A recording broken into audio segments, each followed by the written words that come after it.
청취자 여러분 안녕하십니까. 장원석입니다. 2018년 11월 16일 금요일 YTN 라디오 수도권 투데이 시작하겠습니다. 국내외 곳곳에서 예스 애플리케이션과 인터넷으로 듣고 계신 분들도 반갑습니다. 어제 수능이 끝난 지 하루 만에 주요 입시업체들이 입시 설명회를 오늘 엽니다. 이번 수능은 특히 국영수 과목이 어려웠다고 하죠. 평소보다 점수가 낮게 나왔다고 너무 낙심하지 말고 냉정하게 전략을 잘 세워야겠습니다. 잠시 뒤 일부 투데이 포커스에서는 EBS 입시 분석 상담위원인 이금수 대진대 입학사정관 실장과 함께 이야기 나눠보겠습니다. 2부에서는 수도권 사람들 코너에서 수도권 화재 현장을 찾아가 보고요. 수도권 행정탐방 코너에서는 인천광역시 소식을 전해드리겠습니다. 전국적으로 구름이 많이 낀 가운데 남부지방과 제주에는 아침부터 적게는 5mm에서 많게는 10mm 정도 비가 내리겠습니다. 미세먼지 농도도 짙어집니다. 수도권을 비롯한 중부지방과 전북, 경북 지역에서 나쁨 수준을 보이겠습니다. 미세먼지는 밤에 조금 해소될 것으로 예보됐습니다. 서울 현재 기온 8.2도, 습도는 61%, 오늘 낮 최고 기온은 서울 12도, 대전, 광주 13도, 대구 14도, 부산 16도, 제주 17도를 기록하겠습니다. YTN 라디오 수도권 투데이 1부 잠시 뒤에 출발합니다.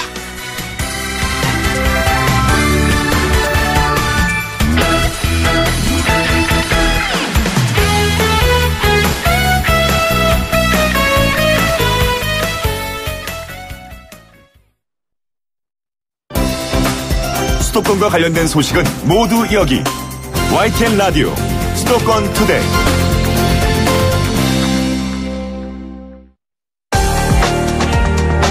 투데이 포커스. 2019 학년도 대학 수학능력시험이 어제 끝났습니다. 수험생과 수험생 가족, 선생님들도 모두 고생 많으셨습니다. 자, 이제 수능이 끝났으니까 치열한 정보 분석을 통해서 최선의 선택을 해야 합니다. 올해는 국어, 영어, 수학이 어려웠다고 하죠. 이미 끝난 수능 점수는 바꿀 수 없지만 전략만 잘 세운다면 대학 합격 가능성을 높일 수 있다고 전문가들은 입을 모으고 있습니다. 자, 오늘은 EBS 교육방송 입시분석 상담위원인 이금수 대진대학교 입학사정관 실장과 함께 자세한 이야기 나눠보겠습니다. 실장님 안녕하세요. 네, 안녕하세요. 이금수입니다. 예, 반갑습니다. 네, 반갑습니다. 요즘에는 수능시험에서 자필로 써야 하는 필적 확인 문구가 있다고 하던데요. 그렇습니다. 06학번 이전 세대는 이게 모르실 수도 있어요. 저도 그렇죠. 잘 몰라서 어제 찾아봤는데요. 네네네. 올해는 수험생 필적 확인 문구로 김남조 시인의 편지 첫 구절인 그대만큼 사랑스러운 사람을 본 일이 없다 였습니다. 네. 굉장히 뜻깊은 이런 의미 있는 문구를 가져온 것 같은데 실장님은 또 오랜 기간 중앙대학교 사범대학 부속고등학교에서 학생들을 가르치셨기 때문에 네, 그렇습니다. 수능 때가 되면 수험생들이 더 안쓰럽게 보이실 것 같아요. 수험생들에게 한 말씀 하신다면요? 네, 필적 확인 문구는 사실 본인 확인을 위해서 만들어지는 것이거든요. 예. 근데 이왕 만들 때 수험생에게 힘을 실어주는 문장을 사용을 합니다. 예. 올해도 찬사를 받을 만한 문장이라는 생각이 들고요. 정말 수험생들하고 이들을 지켜보신 부모님들 그리고 지도하시느라 애쓰신 선생님들 정말 수고 많으셨고요. 지금 무척 당황스러워가지고 머리가 하얄 겁니다. 그래서 아무 생각이 나지 않고 미래가 없을 것처럼 느껴지지만 조금 지나면 이제 평정이 되거든요. 즉 충분히 길이 있습니다. 그러니까 감정적이 아니라 이성적으로 빨리 돌아오기를 희망하겠습니다. 그렇군요. 네. 어제 특히나 1교시 국어 영역부터 어렵다고 해서 학생들이 좀 충격을 받은 것 같긴 해요. 특히 국영수를 가지고 지금 얘기가 많은데 2019 학년도 수능 총평을 해주신다면요? 네. 1등급 커트라인을 중심으로 말씀을 드리면 국어는 1등급 컷이 80점대 한 중반 정도로 지금 얘기가 되고 있고요. 그러니까 작년 94점보다 한 10점 정도 낮을 가능성이 있기 때문에 매우 어렵게 느꼈을 겁니다. 수험생들이. 그렇게 하고 수학은 가영이 92점, 나영이 한 88점 정도로 예상이 되는데 지난해가 이제 모두 다 92점이었거든요. 그런 상태라서 1등급 커트라인이 80점대 후반, 90점대 초반이라는 것은 상위권 변별력을 충분히 갖췄다는 걸 의미하는 겁니다. 그렇게 하고 영어는 이제 90점 이상이 9월 모의평가와 비슷한 7 내지 8% 정도가 1등급일 거다라는 생각이 들고요. 지난해 10.8%보다는 적으니까 좀 어렵게 출제가 됐다고 볼 수가 있습니다. 그러니까 세 영역 모두 다 어렵게 출제가 됐고요. 특히 국어 영역은 지문의 길이가 좀 길었습니다. 그렇게 하고 낯선 작품에 등장을 해서 재학생을 포함한 일부 수험생들이 많이 좀 당황스러웠을 것 같고요. 예. 고난도 문항은 독서 영역의 31번, 만유인력의 법칙과 중국의 천문학을 결합한 과학 지문 관련 문항이 가장 어렵게 출제가 됐고요. 예. 수학 영역에서 가형은 21번, 29번, 30번이 상위권을 변별하는 고난도 문항이라고 보여지는데 21번은 주어진 식을 부정적분을 통해서 관계식을 만들고 연립을 시켜서 해결해야 되는 그런 문제라서 쉽지 않았다는 얘기고 29번도 벡터식을 잘 정리한 후에도 어떤 도형을 나타내는지 찾기가 좀 어려워서 까다로웠다. 또 30번은 함수의 접선과 그래프의 개형에 대한 추론 문제입니다. 함수의 개형에 따라 원하는 조건을 따져와야 하는 최고난도 문제로 보이고요. 나형은 20번, 21번, 30번. 그러니까 20번, 21번은 객관식의 마지막 문제들이죠. 예. 이 문제들이 많이 어려운데 특히 30번 같은 경우 2차, 3차 함수와 접선의 관계를 파악해서 그래프의 개형을 찾는 문항으로서 심화 개념에 대한 이해를 요구해서 상당히 어렵게 느꼈을 거라는 생각이 들고 영어 영역도요.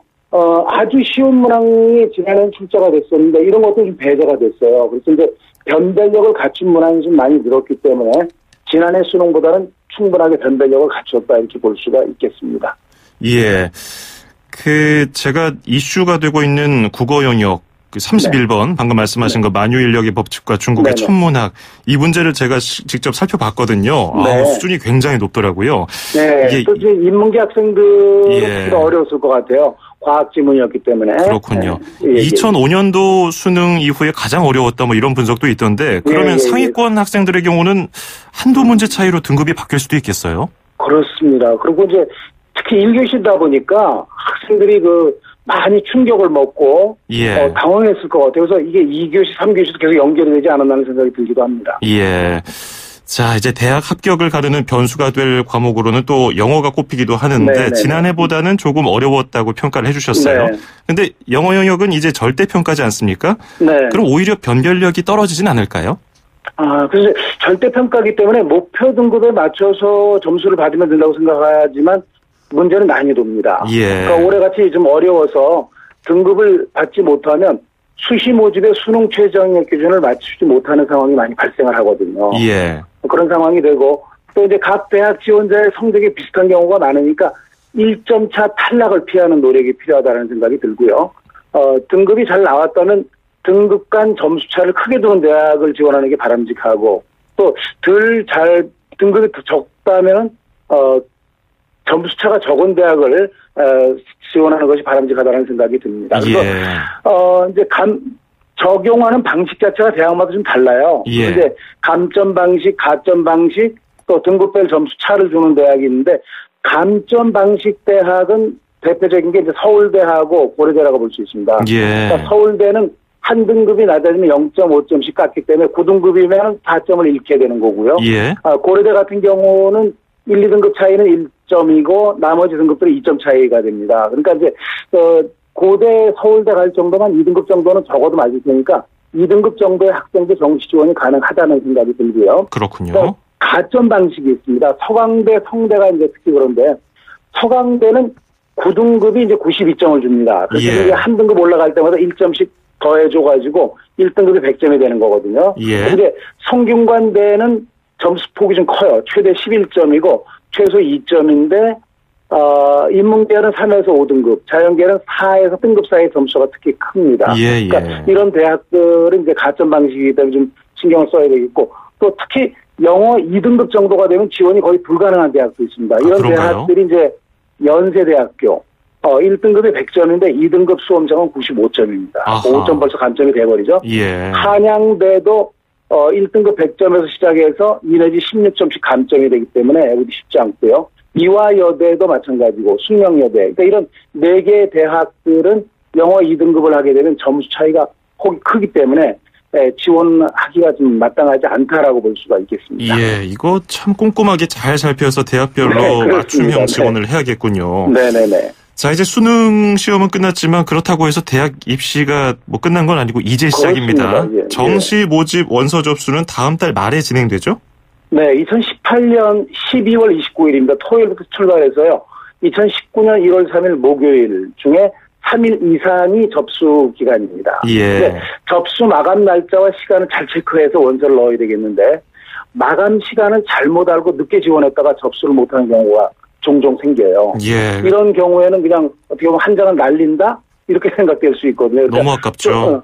예, 그렇습니다. 그러니까 저녁 5시에 끝나는지 6시에 끝나는지까지 시간 체크까지 정확하게 해두는 것이 바람직해 보입니다. 예, 그리고 마감 시간에 임박하면은 또 서버가 몰립니다. 예, 또 버벅거릴 수 있으니까요. 미리미리 맞습니다. 해두시면 좋겠습니다. 예, 그렇습니다. 자, 대입 전략 수립의 출발점, 가채점 네. 아니겠습니까? 그렇습니다. 여기에 대해서 좀 부연 설명해 주시면 좋을 것 같아요.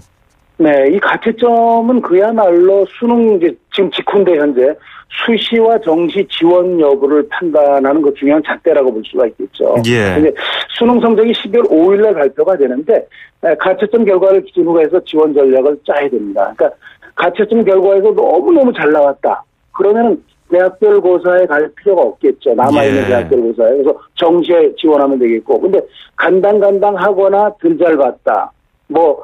될 것 같기도 안 될 것 같기도 이런 수험생들이라면 정말 적극적으로 그 대학별 고사, 논술이라든지 면접, 구술고사 등의 만전을 기해서 최선을 다하는 노력을 보여야 된다는 생각이 듭니다. 예. 그런데 그 기준, 내가 네. 잘 봤다고 하지만은 그 해 수능의 난이도 때문에 뭐 잘 보거나 못 보거나 그 점수가 평소보다 낮거나 높게 나올 수가 있기 때문에 그걸 함부로 혼자서 정하기는 어려울 것 같아요.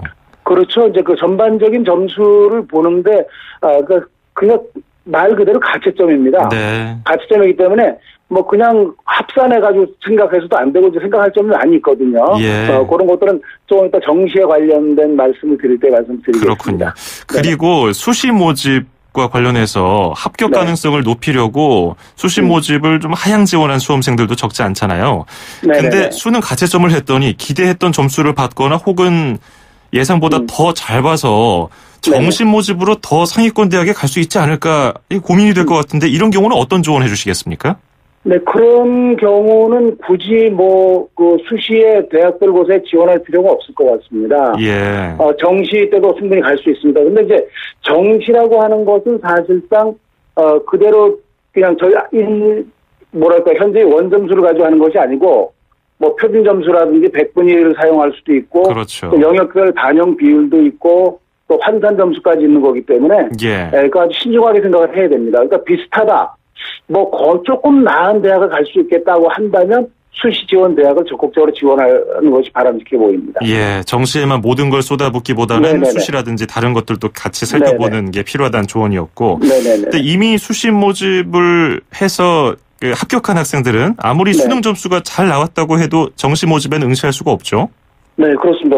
수시에서 합격을 해서 등록 안 하면 되는 거 아니야 그러는데 등록에 상관이 없습니다. 예. 합격한 결과만 있다면 정시 모집 응시는 부정행위가 되는 겁니다. 그렇군요. 그렇기 때문에 신중을 기해야 되죠. 아깝다고 하더라도 지원을 해서는 안 됩니다. 그렇죠. 이게 등록을 하지 않아도 합격을 했다면은 이제 정시 모집 못하는 거고 그냥 포기하게 되면은 이듬해 재수를 해야 되는 거죠. 맞습니다. 이게 수험생들은 이걸 두고서 이른바 수시 납치다 뭐 이렇게 표현을 하더라고요. 예, 맞습니다. 예. 전략을 잘 세워야겠다는 생각이 드는데 네. 그 중에 하나가 이제 배치표 보는 방법이에요. 근데 입시 업체보다 조금씩 다르기도 하고 대학마다 요강이 워낙 달라서 갈수록 좀 헷갈린다는 의견이 많은데 이거 어떻게 활용하면 좋을까요? 네, 저는 그 배치표에 목매지 말라. 그리고 이제 강조를 좀 드리고 싶습니다. 예. 배치표는 어떤 레인지를 알아보는 저거지, 이거 참고용입니다. 그러니까. 결국은 대학별 전형 방법에 조금 전에 그 말씀을 하셨지만 차이가 반영이 되지 않아서 그대로 참고용으로 봐야 되고요. 예. 또 조금 전에 말씀드렸듯이 수능 영역별 반영 비율이라든지 국어가 몇 %, 수학이 몇 %, 이런 것들이 반영이 안 되는 그냥 점수를 합한 그런 거거든요. 그러니까 그런 것들이 안 돼 있기 때문에 반영 비율하고 환산 점수 이런 것들을 알고 대입 전략의 기준으로 삼아야 되고요. 또 점수가 나오게 되면 내 점수가 표준 점수를 사용하는 게 유리한지 100분의 1을 사용하는 것이 유리한지 또 아까 말씀드린 대로 영역별 반영 비율 또 영어 영역 성적의 반영 방식은 어떤지 탐구 영역은 몇 과목이라 반영하는지 이런 것들을 좀 세밀하게 분석을 해서 정말 그야말로 환산점까지 잡아가지고 가능성을 따져봐야 되는 거지 배치표를 보고 그냥 지원한다는 것은 매우 부당한 그런 일이라고 생각이 됩니다. 그렇군요. 배치표도 좀 융통성 있게 활용을 해야겠고요. 맞습니다. 예, 예. 정시 지원으로 아예 처음부터 방향을 정한 수험생들이라면 당연히 이제 정시 모집 네. 요강을 분석해야 할 텐데 여기서 네. 주안점을 둬야 할 부분은 뭘까요? 정시에서는 뭐니 해도 그 수능 점수가 가장 중요합니다. 근데 학생들을 반영하는 데가 가끔 있는데 실질 반영률은 거의 없어요. 그러니까 이제 사실상 수능 성적이 당락을 좌우한다고 보면 되겠고, 또 사범대학하고 교육대학 같은 경우는 면접하고 구술보사를 시행하니까 그것의 영향력이 상당히 크다라고 볼 수가 있거든요. 또 그리고 정시 지원을 하게 되면 거의 비슷한 학생들이 지원하기 때문에 합격선 근처에서 동점자가 많이 나옵니다. 그렇겠군요. 그렇기 때문에 대학마다 동점자 처리 규정이 어떤지 좀 잘 확인해 봐야 된다는 얘기고요. 그러니까 결론적으로 전형 요소별 반영 방법이 대학마다 다르고 같은 대학 안에서도 모집 단위에 따라 다르기도 하고 또 영역별 반영률이 다르면 과목 간 성적 차이가 당락에 미치는 영향이 커지는 거거든요. 그러니까 영어 영역의 반영 방법까지 좀 살펴봐서 실질적으로 합격 가능성이 있는지를 잘 따져봐야 될 거라는 생각이 듭니다. 자, 이제 주말부터 당장 대학별로 수시 모집 논술 전형, 학생부 종합 전형 면접이 진행될 텐데요. 최근 몇 년간의 기출 문제 보는 게 중요하겠죠? 그럼요. 그게 이제 경향을 나타내는 거거든요. 논술이나 면접 구술 문제에서는 기출 문제가 되게 중요합니다. 그러니까 올해 치렀던 모의고사 문제가 있거든요. 이 모의고사 문제 같은 경우도 문제 유형, 어떤 식으로 출제가 되는지의 방향을 준 거기 때문에 대단히 필요하다는 생각이 들고요. 그러니까 이제 수험생들은 대학별 특징을 파악하는 것이 가장 중요하다는 얘기고, 왜냐하면 학교별로 출제 과목과 범위가 다를 수 있고요. 또 난이도가 다를 수 있고, 답안 작성 방법 등이 모두 다릅니다. 그러니까 일부 대학은 논술고사를 그냥 똑같이 안 보고 단과 대학별로 시행하는 경우도 있고요. 또 이대나 한국외대 같은 경우는 영어 지문을 출제하기도 하고, 또 최근 논술고사 재시문은 교과서와 또 EBS 교재에서 발췌하는 사례가 많이 늘어서 좀 난이도가 평행해졌다 그러나요? 그런 상황이기 때문에 최선을 다해야 됩니다. 왜냐하면 변별이 좀 덜 될 수도 있거든요. 그런 상태이기 때문에 논제에 맞는 글을 써야 하는 특성상 답안을 작성하는 것이 만만치 않기 때문에 지원대학의 요구에 맞는 글 쓰는 훈련을 마무리 작업을 했으면 좋겠다라는 생각이 듭니다. 끝으로 이 지필고사는 학생들이 익숙해 하는데 면접은 좀 어려워해요. 짧게 어떻게 좀 조언해 주시겠습니까?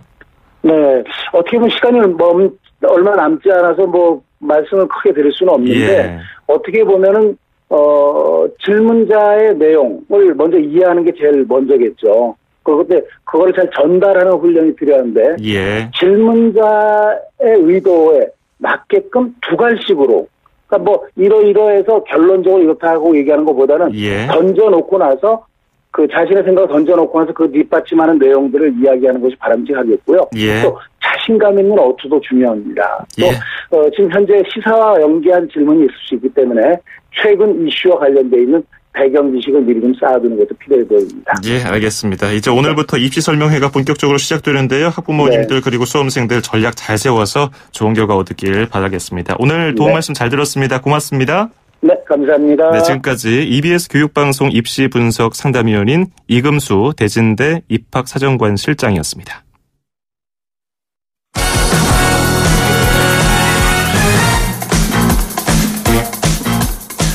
수도권 뉴스 브리핑입니다.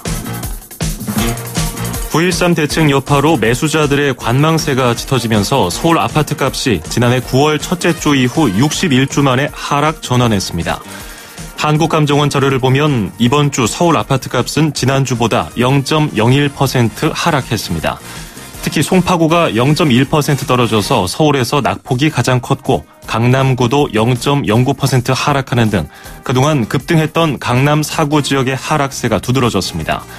다만 경전철 등 개발 호재가 있는 강북구와 성북구 등은 소폭 상승세를 이어가며 한강 이북 14개 구 평균은 0.02% 올랐습니다. 서울 전셋값도 3주 연속 소폭 내리면서 안정세를 유지했습니다. 인천광역시가 중증 질환으로 고통받는 노인에게 장기 공공요양 서비스를 제공하기 위해서 시립요양원을 건립합니다. 인천시는 2020년 말까지 사업비 77억 1천만 원을 들여서 남동구 도림동에 전체 넓이 2,714제곱미터 규모로 시립 요양원을 건립하겠다고 밝혔습니다. 시립 요양원은 일반 병실과 치매 전담실 등 시설을 갖추고 140명을 수용할 수 있습니다. 서울시는 각 자치구에 있던 승차 거부 택시 처분권을 환수해서 직접 조치에 나섰습니다. 서울시는 택시요금 인상에 앞서서 택시 서비스 개선이 필요하다고 보고 이를 전담할 택시 관리팀을 신설해 승차 거부 삼진 아웃제도 엄격히 적용할 방침입니다. 지금까지는 승차 거부 택시 신고가 접수되면 각 구청이 1차 처분을 했지만 처분율이 12%에 그쳤고 구청마다 다른 잣대가 적용될 수 있어서 형평성 문제도 지적됐습니다. 서울시는 이러한 조치에도 승차 거부가 근절되지 않으면 올빼미 버스 같은 대체 교통수단을 추가 도입하는 등 모든 수단을 총동원해서 승차 거부를 뿌리 뽑겠다고 강조했습니다. 현재 3,000원인 경기도 택시 기본요금이 내년 2월에 3,500원에서 4,000원 정도로 인상될 것으로 보입니다. 경기도는 최근 시행한 택시요금 조정 용역 결과를 토대로 주민공청회와 도의회 보고, 소비자정책심의위원회 심의 등의 절차를 거쳐서 내년 2월쯤에 인상 여부를 확정할 방침이라고 밝혔습니다. 경기도는 택시요금 조정 용역에서 제시한 기본요금 3,500원, 3,800원, 4,000원 등 3가지 인상안을 놓고 인상폭을 결정할 방침입니다. 인천시가 어린이집 영유아의 건강관리를 위해서 내년부터 방문 간호사 사업을 시행하기로 했습니다. 간호사 방문 대상 어린이집은 100명 이하 원생이 다니는 국공립 어린이집과 장애아 어린이집 등 148곳입니다. 방문 간호사는 영유아 감염병 관리와 예방을 비롯해서 건강상태 체크와 신체 계측, 보육, 교직원 건강상담, 비상약품 점검 등의 업무를 담당합니다. 서울 시내버스에 처음으로 전기버스가 도입돼서 연말까지 3개 노선에서 29대가 달립니다.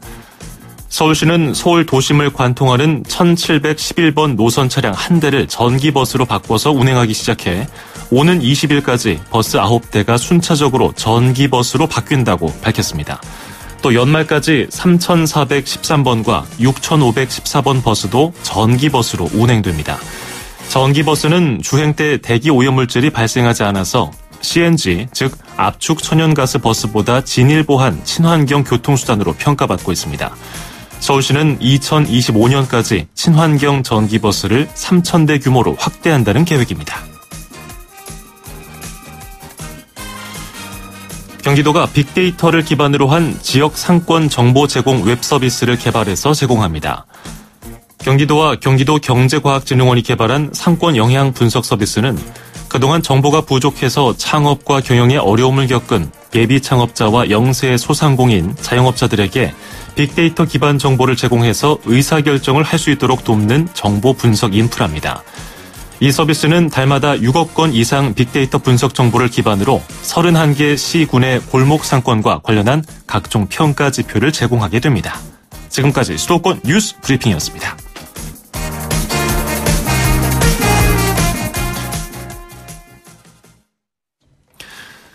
네, YTN 라디오 수도권 투데이 1부는 여기서 마무리하고요. 잠시 뒤 2부에서 뵙겠습니다. 2,500만 수도권 청취자를 위한 모든 소식이 한자리에 YTN 뉴스 FM 수도권 투데이. FM 94.5MHz YTN 라디오 수도권 투데이 듣고 계시고요. 저는 아나운서 장원석입니다. 2부에서는 수도권 사람들 코너에서 수도권 화재 현장 김미란 리포터와 함께 찾아가 보고요. 그리고 수도권 행정탐방 코너에서는 인천광역시 소식을 전해드리겠습니다. 3분 뒤에 이어가겠습니다.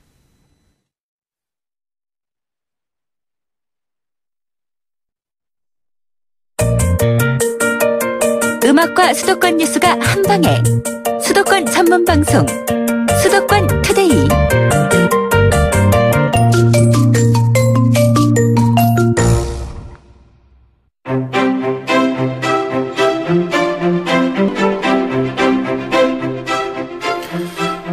네, 수도권의 다양한 삶의 현장들, 그 안에 함께하는 사람들을 만나보는 수도권 사람들 시간입니다. 오늘도 김미란 리포터와 함께하겠습니다. 어서 오세요. 네, 안녕하세요. 예, 오늘은 어떤 소식 전해주십니까? 네, 우리나라 한약 유통의 중심지 서울 양령시에 들어선 서울 한방진흥센터를 좀 찾아갔는데요. 예. 전통 한약의 우수성과 좀 안정성을 널리 알리기 위해 지난 작년 10월에 개관한 한방복합문화시설입니다. 한방으로 특화된 전시와 교육 체험 프로그램이 다양하게 운영되고 있는데요. 먼저 이곳을 찾은 시민들을 만나봤습니다. 저 중국인 친구랑 같이 오게 됐는데요. 여기 제기동 지나다니다가 한방 카페하고 한약박물관 개관한 걸 알게 돼가지고 그래서 중국인 친구랑 같이 여기 오늘 견학 왔어요. 이런 의료복 입는 것도 다른 데서는 해볼 수 없는 체험이라서 너무 색다르고 또 위에 전시관도 되게 좀 정리가 잘 되어 있고 또 여러 가지 체험들도 좀 비교적 저렴한 비용에 다 체험해볼 수 있어서 네, 되게 재밌고 좋은 것 같아요. 중국에서는 교환 학생입니다. 의료복 처음 입어봐서 너무 신기해요. 네, 잘 구경하고 있어요. 예상보다 굉장히 전시하는 그런 물건들의 질도 좋고 체험해볼 수 있는 게 다양해서 만족스러워요. 예, 체험 프로그램에 직접 참여를 해본 분들의 인터뷰 같은데요. 전통 의상도 입어보셨나 봐요. 네. 자, 서울 한방진흥센터가 설립된 서울 양령시 어디에 있습니까? 네, 이곳은 제기동역에 위치하고 있는 서울 양령시인데요. 이 동대문구의 명소입니다. 예. 우리나라에서 거래되는 70% 이상의 한약재를 유통하는 약재 전문 시장입니다. 또 과거 조선시대 때 백성을 보살피던 의료기관 보재원이 있었던 자리이기도 한데요. 예. 원래 약전 시장이 궁궐역 바로 좀 종로에 있었는데 이곳 제기동으로 옮겨졌고요. 백성을 돌보는 의료기관 이 보재원이 세워진 것입니다. 예, 조선시대까지 역사가 올라가는데 그러면 이렇게 지금과 같이 약재 시장이 활성화된 때는 언제부터인가요? 네, 좀 역사적으로 보면 6.25 전쟁 이후 청량리 정춘선에 좀 교통이 발달하면서 전국의 모든 약재들이 제기동에 올라오게 됐는데요. 예. 전국의 70% 이상의 약재들이 유통이 되면서 좀 자연스럽게 약재상들이 형성이 되는 것입니다. 그리고 80년대부터 이 종로 일대에 몰려있던 한약방들도 모두 이곳 양령시대로 다 이전하면서 본격적인 약재 시장이 구축이 됐는데요. 90년대부터는 서울 양령시라는 이름으로 한국의 최대 한약재 특산 지역이 됐습니다. 그렇군요. 한방으로 특화된 서울 한방진흥센터.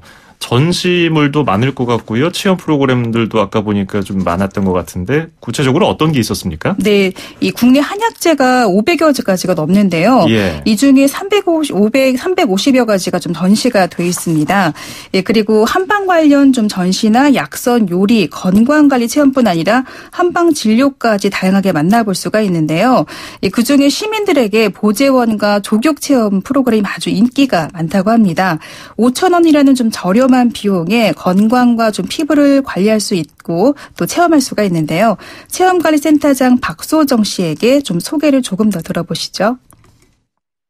네, 우선 보재원은 일상 속에서 한방으로 피부도 가꾸고 바쁜 생활 속에서 잠시 쉬어가는 힐링 공간이라고 할 수 있고요. 아로마 체험을 하시면서 안마 매트도 하시고 동절기에는 건식 조격, 하절기에는 발 마사지를 함께하며 다양한 한방팩 체험을 하실 수 있는 공간입니다. 5,000원으로 이제 한방팩 체험, 온열 안마 매트, 발 마사지기 하시면서 셀프로 손지압 그리고 맥파를 통한 스트레스 진단까지 함께 해드리는 공간입니다. 지금 체험객 이용하듯이 두드림 방식으로 온열 안마 매트를 즐길 수 있는 곳이에요. 5,000원으로 이런 관리도 받을 수가 있는데 저는 왠지 이런 약재 냄새만 맡아도 네. 괜히 기분이 건강해지는 느낌을 받는 것 같은 네, 그런 맞아요. 느낌이 들기도 하는데 이런 서비스까지 받으면 좋을 것 같고요. 평소에 한 어떤 연령대가 많이 찾아오고요. 시민들 반응은 또 어땠습니까? 네, 평일에는 시간적으로 좀 여유가 있는 어르신들이 방문하고 있었고요. 예. 주말에는 남녀 커플들이 특히 좀 데이트 코스로 이것을 찾고 있었는데요. 외국인 친구에게 한국의 한방 문화를 좀 알리기 위해서 온 대학생들도 있었습니다. 20대들에게 한방에 대해 좀 관심이 있는지를 좀 물어봤는데요. 좀 직접 들어보시죠. 휴일 생일에 남자친구랑 데이트하러 왔는데 원래 양령시 뭐 해도 한번 지나치고 지나갈 수 있는 곳인데 이렇게 체험 장소도 잘 되어 있고 할 수 있는 게 많아서 되게 추억도 많이 될 것 같아요. 향이 막 약재 넣는다고 해서 막 좀 싫은 향 아니고 익숙한 향들이기도 하고 그리고 일단 온도도 좋고 하니까 마음이 힐링되고 괜히 좀 더 건강해질 것 같은 느낌이 들어요. 안마 매트를 체험하고 있었는데요. 외국인 친구와 처음에는 많이 충격을 받기는 했지만 시간이 흐를수록 되게 만족스러워하는 걸 보여서 저도 만족스럽고 누워있으니까 좀 잠이 올 것 같아서 네, 너무 좋네요. How do you feel? Good? Yeah. 가격이 우선 싸잖아요. 오트원이라는 그런 곳에 이렇게 뭔가 쾌적하고 이렇게 괜찮은 것들을 할 수 있다는 게 굉장히 좋은 것 같고. 예, 외국인 친구가 처음에는 뭐 충격을 받았다고 하는데 한방 자체가 서양에서는 좀 익숙하지 않을 뿐더러 이런 조금 전에 두근두근두근 하는 그 소리, 그런 안마기도 좀 네. 어색하긴 하지만은 한번 받아보면 아마 태도가 180도 바뀔 수도 있습니다. 어르신들을 위한 진료도 있었습니까? 네, 이곳 서울 한방진흥센터는 좀 이 동대문구청에서 운영하는 공공기관이기 때문에요. 실비로 좀 저렴한 가격에 건강 관리를 받을 수 있는데요. 예. 65세 이상 어르신이나 장애인 외국인들에게 한방 이동 진료실을 좀 무료로 운영하고 있습니다. 또 직접 한의사가 진료하고 침을 놓고요. 과리병 약도 처방받을 수 있게 좀 진행이 되고 있는데요. 예. 제기동역에 가까이 사시는 어르신들은 평상시 이렇게 한방 진료를 받을 수 있어서 아주 만족스러워 하시더라고요. 아, 좋죠, 저는. 사람들 와가지고 한약 알리는 것도 좋고, 서로 알면은 한약에 대해서 젊은 사람들은 별로 잘 모르잖아요. 양약은 좋아해도. 그러니까 알면은 널리 알리고, 또 나는 원래부터 양약이 안 받고 한약이 받아요. 내 체질에는. 감기들도 나는 양약 안 먹거든요. 한약 먹지. 나는 봄, 가을 한약 먹어요. 양약은 속에서 안 받아요. 그래서 여기도 선호하고 왔어요. 뭐 좀 배울까 하고. 체질도 내가 여기 와서 알았어요. 내가 체질이 서양인지 소음인지 몰랐는데, 그런 것도 참 유용해서 좋고. 도움이라는 것은 뭐 일반 서민들에게는 여기에 좀 가격이 뭐 저렴하니까 일로 좀 오는 것 같습니다. 서민들에게는 이게 참 깨끗하고 그 문화의 거리에서 좀 이게 보기가 미간장 좋아 보이네요. 이렇게 돌아보니까 여러 종류 없는 게 없이 또 외국의 거도 있는 걸 보고 이게 참 우리나라 전체에 약재가 들어오고 나가고 하는가 보다. 그거 알게 됐죠 뭐. 예, 어르신들이 굉장히 또 좋아하시는군요. 그리고 한약재, 약재다 보니까 역시 안정성이 중요할 것 같은데 이 부분에 대한 설명도 있었습니까? 네, 제기동 양형시 유통이 되는 70-80%는 국산인데요. 나머지 한 20%만 국내 생산하지 않는 수입산인데요. 예. 서울 양형시에서 유통이 되는 모든 약재에 대한 안전관리를 좀 이 서울시 보건환경연구원에서 철저하게 좀 관리를 하고 있다고 합니다. 그러니까 이 서울 양형시 유통이 되는 약재를 좀 믿고 구입해도 된다고 하는데요. 예. 그리고 제기동의 약업사나 한의원을 하시는 분들이 30년 이상 한 자리에서 자부심을 좀 갖고 운영하는 분들이 많다고 합니다. 약재를 최대한 성심성의껏 만들고 있다고 하는데요. 한방진흥센터의 학예연구사에게 좀 더 자세한 내용을 들어봤습니다. 한약재에 대해서 많이들 어려워하시고 불신들이 많이 있잖아요. 여기에 오시면 그런 것들을 어느 정도 감소시킬 수 있는 것들이 조금 많이 있어서 이 약재들이 어떻게 관리되고 있는 것들을 눈으로 좀 확인을 하실 수 있어요. 저희 도표로도 만들었고 그다음에 여기 강북 농산물 검사소가 바로 입구에 있기 때문에 거기서 수시로 일대 약재 검사를 하고 모니터링을 하고 있기 때문에 그런 것들을 여기 좀 확인하실 수 있는 믿고 활용하셔도 될 것 같습니다. 한방산업의 대중화, 국제화, 글로벌화를 위해서 설립된 겁니다. 서울 양령시 한약박물관도 제기동 사거리 동의보감 타워에 있었던 거를 같이 이전을 하게 됐습니다. 이 일대에서 나오는 국산 약재든 외국산 약재든 간에 수시로 국가에서 모니터링을 하고 있기 때문에 불량률을 굉장히 많이 낮추고 있습니다. 그렇기 때문에 안전하게 관리하고 있기 때문에 약재에 대한 안전성에 대해서는 검증이 항상 되고 있다는 걸 말씀드리고 싶습니다. 여기에 오시면 한약재에 대한 인식도 많이 개선이 될 수 있는 생각이 듭니다. 예. 그래도 우리 김미란 리포터가 서울 한방진흥센터에 다녀왔으니까 네. 요즘에 일교차도 크고 뭔가 좀 몸이 으슬으슬한 것 같고 불편한 분들을 위해서 여기서 하나 배워온 거 알려주시면 안 될까요? 네, 한의학에서 강조하는 건강법 중에 하나로 두환 조결이 있는데요. 예. 머리는 차갑게, 발은 따뜻하게라고 하죠. 하루에 한 20분 정도 조격을 하면요, 이 몸과 발의 혈액순환도 잘 되고 피로도 풀 수 있다고 합니다. 네. 그리고 요즘 일교차가 정말 크고 날씨가 쌀쌀해지면서 기관지가 좀 약해지고 목도 칼칼한 분들이 많은데요. 네네. 이럴 때는 칡즙이나 갈근 차를 마시면 좀 증상 완화에 도움이 된다고 하고요. 또 감기에는 생강차가 좋다고 합니다. 예, 그렇군요. 이런 건강 상식까지 잘 들어봤습니다. 고맙습니다. 네, 감사합니다. 네, 지금까지 김미란 리포터였습니다. 서울, 경기, 인천, 찍고! 수도권 정부의 핵심이 바로 여기에 수도권 행정탐방. 네, 계속해서 인천시 소식 들어보겠습니다. 세계적인 규모의 클래식 공연장 아트센터 인천이 오늘 송도 국제도시에서 공식 개관한다고 합니다. 인천시는 북한예술단의 가을이 왔다 공연을 이곳에서 유치하겠다는 의지도 밝히기도 했는데요. 자세한 소식 박재현 아트센터 인천 운영준비단 공연기획팀장 연결해서 이야기 들어보겠습니다. 팀장님 안녕하세요. 네, 안녕하세요. 예, 아트센터 인천이 드디어 오랜 준비 끝에 열리는데요. 개관 준비 어떻게 되고 있습니까? 네, 아트센터 인천 콘서트홀은 2009년에 착공하여 2016년 7월에 실공사를 완료했는데요. 그동안 개발사의 내부 갈등으로 지금까지 개관이 이루어져 왔습니다. 예. 최근에 그 해결점을 마련하고 정식 개관의 행정적 절차를 마무리한 상황이고요. 드디어 오늘 개관식과 기념 공연을 가질 예정입니다. 예. 아트센터 인천 이제 많은 분들이 찾아가시겠지만은 그 전에 규모라든지 외관 이런 소개 좀 해주실까요? 네. 아트센터 인천은 국내 클래식 전용홀로는 가장 최근에 지어진 시설 중 하나인데요. 총 1727석을 보유하고 있고 음향 및 공간 디자인 면에서 세계적 수준을 갖추고 있습니다.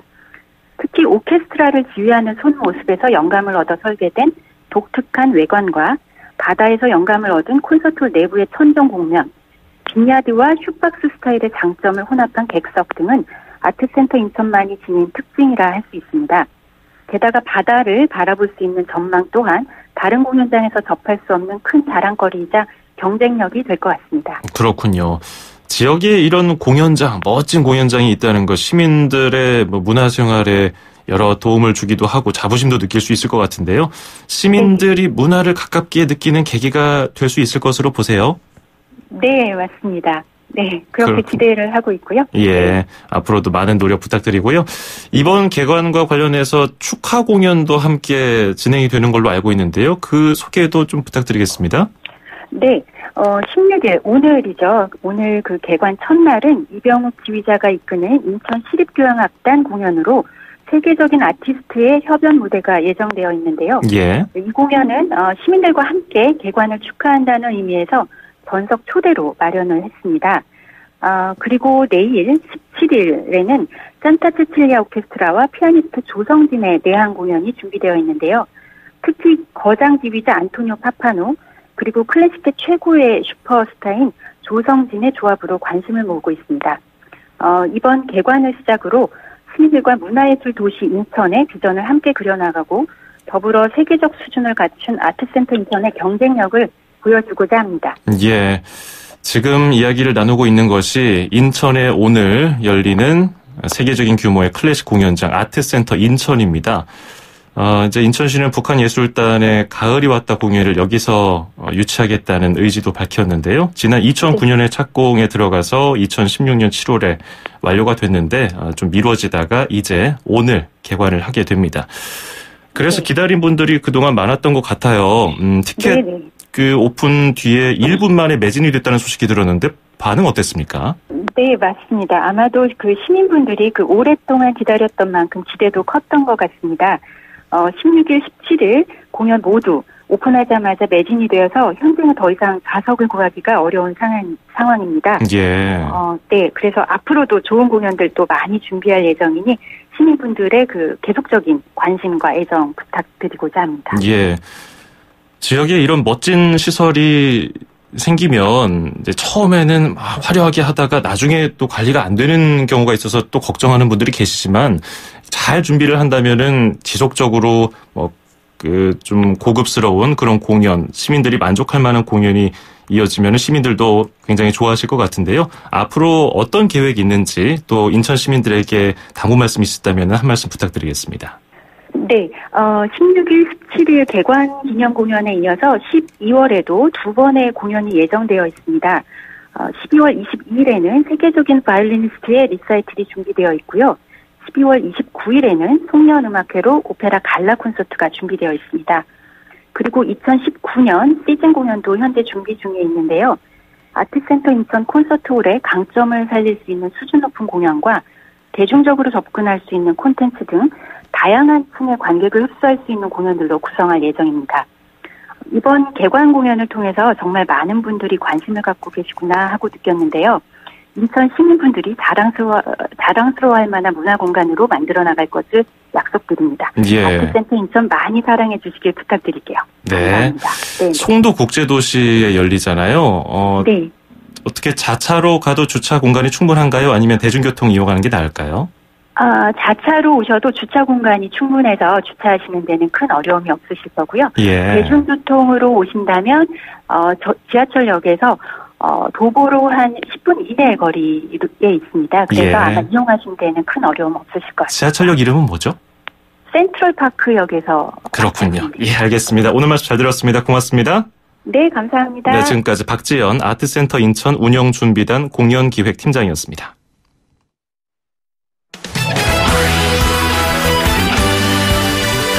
네, 11월 16일 금요일 YTN 라디오 수도권 투데이 마치겠습니다. 건강관리 잘 하시고요. 저는 다음 주 월요일 9시 10분에 뵙겠습니다. 장원석이었습니다. 고맙습니다.